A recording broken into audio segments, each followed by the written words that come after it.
ఇచ్చారు ఆయన. ఆయన కూర్చుని వింటున్నారు. ఆ రోజు ఏం చెప్పాను నేను పిఠాపురంలో పురుహూతికాదేవి మహిమ గురించి చెబుతూ, ఎవరికైనా వస్తువులు పోతే పురుహూతికాదేవి దగ్గరికి వెళ్ళి మొక్కుకుని దర్శనం చేసుకుంటే మీ పోయిన వస్తువులు దొరుకుతాయని చెప్పాను. ఒక్కొక్కళ్ళ కర్మయోగం వల్ల పరుసులు పోగొట్టుకుంటారు, కొందరికి మతిమరుపు ఎక్కువ. మాకు తెలిసిన ఒక శిష్యుడు ఉన్నాడు, వాడికి భార్య కొడుకు తప్ప ఎవరు గుర్తుండరు. వాడి పాస్పోర్ట్ కూడా నేనే జాగ్రత్త చేయాలి. ఇలాంటి కొంతమంది మహానుభావులు ఉంటూ ఉంటారు కదా, మతిమరుపు వాళ్ళు. ఇంకా నా అదృష్టం కదండి, కనీసం మా ఆవిడని గుర్తుంటుంది. కంగారులో వాళ్ళ ఆవిడ అనుకుని ఇంకొకళ్ళ ఆవిడ మీద ఎవరి మీద గొడవ మీద చేస్తే లేరుకొని ఇబ్బందులు వస్తాయి. మీరు మంచివాళ్ళు కాబట్టి వదిలేస్తారు, కానీ కొన్ని చోట్ల ఇబ్బందులు వస్తాయి. ఇంకో అమాయక శిష్యుడు ఉన్నాడు. వాడు ఓ రోజున మలేషియా తీసుకెడితే అక్కడ 2 బాత్రూములు ఉన్నాయి, ఇక్కడ మెన్ను అక్కడ ఉమెన్లో దూరాడు. అప్పుడు పక్క నుంచి మా వేణి గారు పరుగుని ఎవరారు, అది ఆడవాళ్ళందరూ అందులో దూరితే తంతారు, అందులో అది మలేషియా కర్మ, తురకాళ్ళ దేశం అని బలాత్కారంగా లాక్కొచ్చారు. అంటే కొంతమందికి అంత మతిమరుపు ఉంటుందన్నమాట పాపం. ఇలాంటి మతిమరుపు వాళ్ళు ఏ కారణం చేతనంటే పరుసు మర్చిపోయారు అనుకుందాం, కారు మర్చిపోతూ ఉంటారు, తాళాలు మర్చిపోతూ ఉంటారు. ఇలా వస్తువులు మర్చిపోతే ఒక్కోసారి ప్రమాదం. ఈ పోయిన వస్తువులు మతిమరపు వల్ల మనం విడిచిపెట్టినటువంటి వస్తువులు దొరకాలి అంటే దానికి ఒకటే మార్గం అన్నారు, పురుహూతికాదేవి దర్శనము. కుంకుమ పూజ చేసుకున్న ఆవిడకి, లేక ఆవిడ దర్శనం చేసుకున్నా, లేక ఎక్కడన్నా వస్తువు పోయిన వెంటనే అమ్మాయి ఈ వస్తువు దొరికాక నీ దగ్గరకు వచ్చి నీ దర్శనం చేసుకుంటామని మొక్కుకున్న వస్తువులు దొరుకుతాయి అని చెప్పాను. ఆయన విన్నారు. ఏమండి ఎందుకో అనుకోకుండా ఏలూరు వచ్చాను, వచ్చి రాగానే మీరు ఇక్కడ పురాణం చెబుతున్నారని మీరు ఆనందం కలిగింది. అంటే కింద ఎందుకు కూర్చున్నారండి అంటే, పురాణం వింటున్నప్పుడు నాకు కింద కూర్చోవడం ఇష్టం అండి, నా శరీరం సహకరిస్తోంది. సహకరించని ముసలాళ్ళు ఎలాగో కుర్చీల్లో కూర్చుంటారు, శరీరం ఆరోగ్యంగా ఉంది కింద కూర్చున్నాను అన్నారు ఆయన. మీరు ఎవరన్నా ఆయన పాటలు విన్నారుగా, జొన్నవిత్తులు రామలింగేశ్వరరావు గారి పాటలు విన్నవాళ్ళు చేయెత్తారు, పర్వాలేదు. ఆ తర్వాత ఏం జరిగింది, ఈ పురాణం విని ఇంటికి వెళ్ళేసరికి ఆయన పాస్పోర్ట్ ఉన్నటువంటిది, ఆయనది, ఆయన భార్యది, పిల్లలది, నలుగురిది పాస్పోర్ట్ ఉన్నటువంటి ఓ పరుసు పోయింది ఎక్కడో. ఎవరు వదిలేశారో తెలియదు, ఎక్కడ పోయిందో తెలియదు. ఆయన మేమందరం సింగపూర్ వెళ్ళాలి.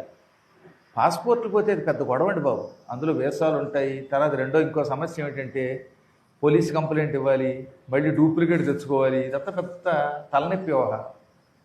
ఆయనకి వెంటనే గుర్తుకొచ్చింది, పద్మాకర్ గారు పురాణంలో పురుహూతికాదేవి మహాత్మ్యాన్ని చెప్పారు. వస్తువులు పోతే ఆ వస్తువు దొరికిన వెంటనే అమ్మవారి దర్శనం చేసుకుంటామని మొక్కితే ఆ వస్తువు దొరుకుతుందని అనే నమ్మకంతో వెంటనే ఆ పాస్పోర్ట్లో ఉన్నటువంటి పరుసు దొరికితే నీ దర్శనం చేసుకుంటానమ్మా అన్నారు ఆయన. 2 రోజులు తిరగలేదండి, ఎవరో ఒక ఆయన వచ్చి మీరు ఫలానా చోట ఈ పరుసు వదిలేశారండి, మీ అడ్రస్ అందులో ఉందండి అని వెతికి పట్టుకొచ్చి ఇచ్చాడు. 2 రోజులు కూడా తిరగలేదు. ఇక అక్కడి నుంచి ఆయనకు అమ్మవారు అంటే అభిమానం. ఆ విషయాన్ని ఆయన స్వయంగా కిందసారి పిఠాపురంలో చెప్పారు. ఇది పద్మాకర్ గారు చెప్పడం వల్ల నాకు గురి మొక్కుకున్నాను వచ్చాను అని.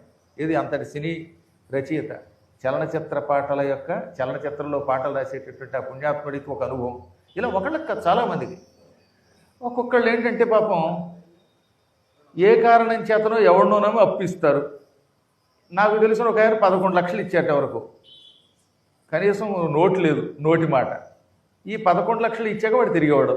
అసలు ఎవడ పడితే వాడికి ఎలా పడితే అలా ఇలా ఎందుకు ఇచ్చేస్తారండి, ఎవడమే తప్పు, అసలు మందే తప్పు. అంత అడ్డమైన వాడిని కలియుగంలో నమ్మకూడదు. పోనీ అసలు నమ్మవలసిన వాడిని నన్ను నమ్మరు, అడ్డమైన వాడిని నమ్ముతారు. పోనీ పద్మాకర్ గారు నమ్మి ఒక కొంగరం ఇచ్చారా ఎవరన్నా ఎవరో. మీ గొలుసులు మీ ఉంగరాలు మీ దగ్గరే ఉంటాయి తప్ప, బంగారాలు తప్ప. నమ్మేవాడిని నమ్మరు, ఇవ్వని వాడిని నమ్ముతారు, వాడి దగ్గర నుంచి డబ్బులు రావు. అలాంటప్పుడు ఏం చేయాలన్నమాట, మేము ఎంతో కష్టపడి ఆర్జించిన మా సొమ్ము ఒక దుర్మార్గుడికి అప్పుగా ఇచ్చేవాడు తిరిగి ఇవ్వటం లేదు. అమ్మా మా అప్పు మాకు తిరిగి వస్తే, మా డబ్బు మాకు తిరిగి వస్తే మేము నీ దర్శనం చేసుకుంటామని మొక్కుకున్నంత మాత్రం చేత గ్యారంటీగా వస్తుంది, చూడండి, నమ్మి చేయండి అతని. ఇలా ఈ చుట్టుపక్కల ఎన్నో క్షేత్రాలు ఉన్నాయి. పిఠాపురంలో ప్రత్యేకంగా అమ్మవారు పురుహూతికి ఉన్నది, అందులోనే కుక్కుటేశ్వర స్వామి వారు ఉన్నారు, ఆయన మహానుభావుడు. అది పాదగయ, గయాసురుడి యొక్క పాదం అక్కడ ఉన్నది. శ్రీపాద శ్రీవల్లభ సంస్థానం, దత్తాత్రేయుడి స్వయంభూ విగ్రహం అక్కడ ఉన్నది, వ్యాసుడు వచ్చాడు అక్కడికి. ఇలా ఇన్ని దివ్యస్థానములన్నీ ఒక క్షేత్రంలో పక్కన. శ్రీ గురుభ్యో నమః. అభినవ సుకులు బ్రహ్మశ్రీ వద్దిపర్తి పద్మాకర్ గురువుగారికి జయము జయము. గురువుగారి ప్రవచనాలు, ఆధ్యాత్మిక సందేశాలు ధర్మ సందేహాల నివృత్తి వంటి కార్యక్రమాలను మిస్ కాకుండా ఉండడానికి ఛానల్ను సబ్స్క్రైబ్ చేయండి.